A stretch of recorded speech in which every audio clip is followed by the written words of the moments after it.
Welcome student, diploma civil second year, fourth semester. Subject RCC structure. RCC structure में जो हमने आज का टॉपिक लिया है वो है वर्किंग स्ट्रेस मेथड, यानी कि WS, वर्किंग स्ट्रेस मेथड। तो वर्किंग स्ट्रेस मेथड में कुछ सवाल हैं जिसको हमें समझना है।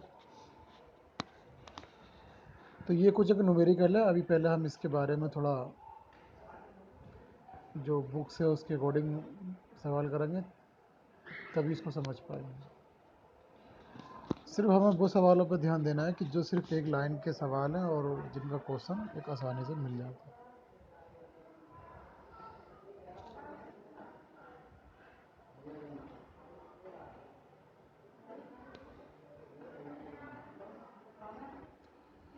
तो क्वेश्चन नंबर देखिए, यहाँ पे दे रखा है 124 पे कि IAS 1786 के अनुसार विकृत छड़ों के लिए सीमित अवस्था विधि में डिजाइन आवंत प्रतिबल कितना होगा? Increased by 60%। गर्मी के दौरान निर्मित किए जाने पर किसी भी आरसीसी अवयव में पड़ने वाली सर्वप्रथम दरार को क्या कहा जाता है? तो आरसीसी में जब भी हमारी कोई दरार पड़ती है, खासकर गर्मी, तो वो हम कहते हैं श्रिंकेज क्रैक। जैसे गर्मी पड़ रही है और गर्मी पड़ते हुए आपने कोई सीमेंट कंक्रीट डाली, उसमें पानी कम दिया, तो गर्मी का क्या होगी, वो फट जाएगी। तो श्रिंक होती है, वो श्रिंक होने से उसको कहते हैं श्रिंकेज क्रैक।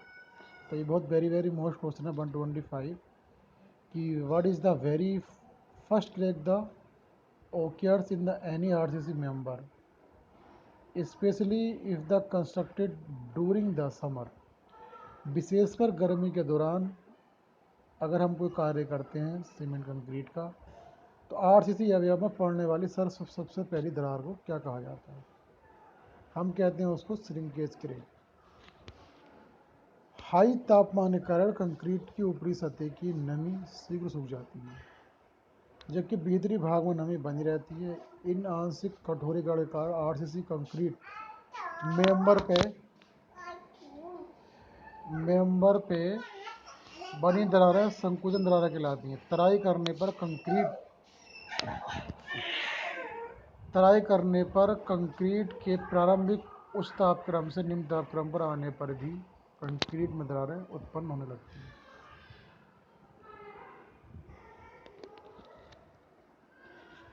कार्यकारी प्रतिबल विधि वर्किंग स्ट्रेस मेथड को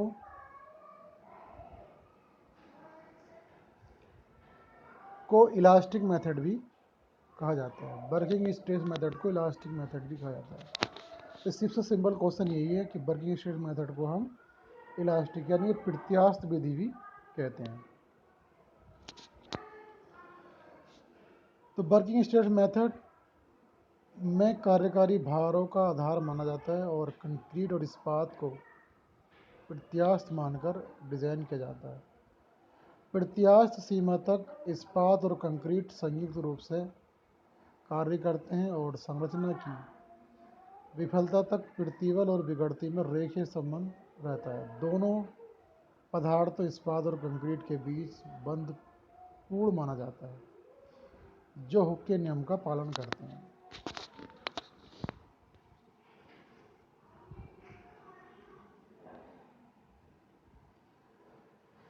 क्वेश्चन नंबर 127 किसी बीम को गहरी बीम के रूप में डिजाइन के लिए इनमें से किस पर ध्यान दिया जाता है? Non linear distribution of stress, temperature stress और लेटरल बकलिंग। गहरी बीम का डिजाइन करते समय प्रतिबल के अरेखीय वितरण, ताप वितरण, पार्श्व व्यांकुचन आदि को ध्यान में रखा जाता है। सीमेंट कंक्रीट के ग्रेड को इनमें से किस एसआई प्रणाली में व्यक्त किया जाता है? मेगा पास्कल, न्यूटन पर mm स्क्वायर। तो सीमेंट कंक्रीट के ग्रेड को कायम में हम प्रतिशत करते हैं न्यूटन पर mm स्क्वायर, यानी कि मेगा पास्कल। सीमेंट और कंक्रीट के ग्रेड को अंतर्राष्ट्रीय सिस्टम एसआई में मेगा पास्कल या न्यूटन पर एमएम स्क्वायर में व्यक्त किया। यह सीमेंट या कंक्रीट की कंप्रेसिव स्ट्रेंथ को दर्शाता है। कंक्रीट ग्रेड में पहले उपसर्ग एम कंक्रीट का मिक्स शो करता है और इसके आगे लिखा अंक 150 mm के घन की 28 दिनों तक की तराई पर अभिलाक्षणिक संपीड़न समर दर्शाता है।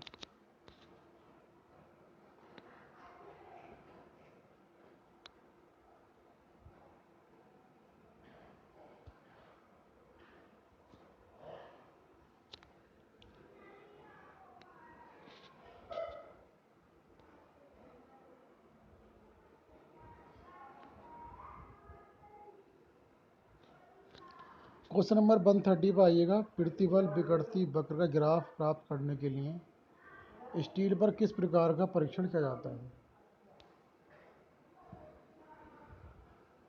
बी, टेंसाइल टेस्ट का। प्रतिबल विकृति वक्र का ग्राफ प्राप्त करने के लिए स्टील पर किस प्रकार का परीक्षण किया जाता है? तो जो हमारे पास स्टील वायर हम यूज़ करते हैं तो इस पर हम टेंसाइल स्ट्रेस देते हैं।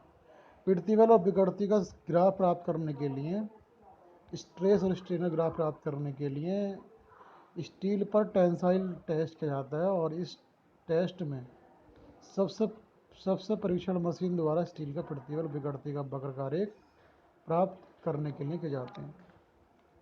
यानी कि टेंसाइल टेस्ट हम करते हैं जो भी हमारे पास एक स्टील होती है। अंतिम स्ट्रेस और वर्किंग स्ट्रेस के बीच का अनुपात कहलाता है।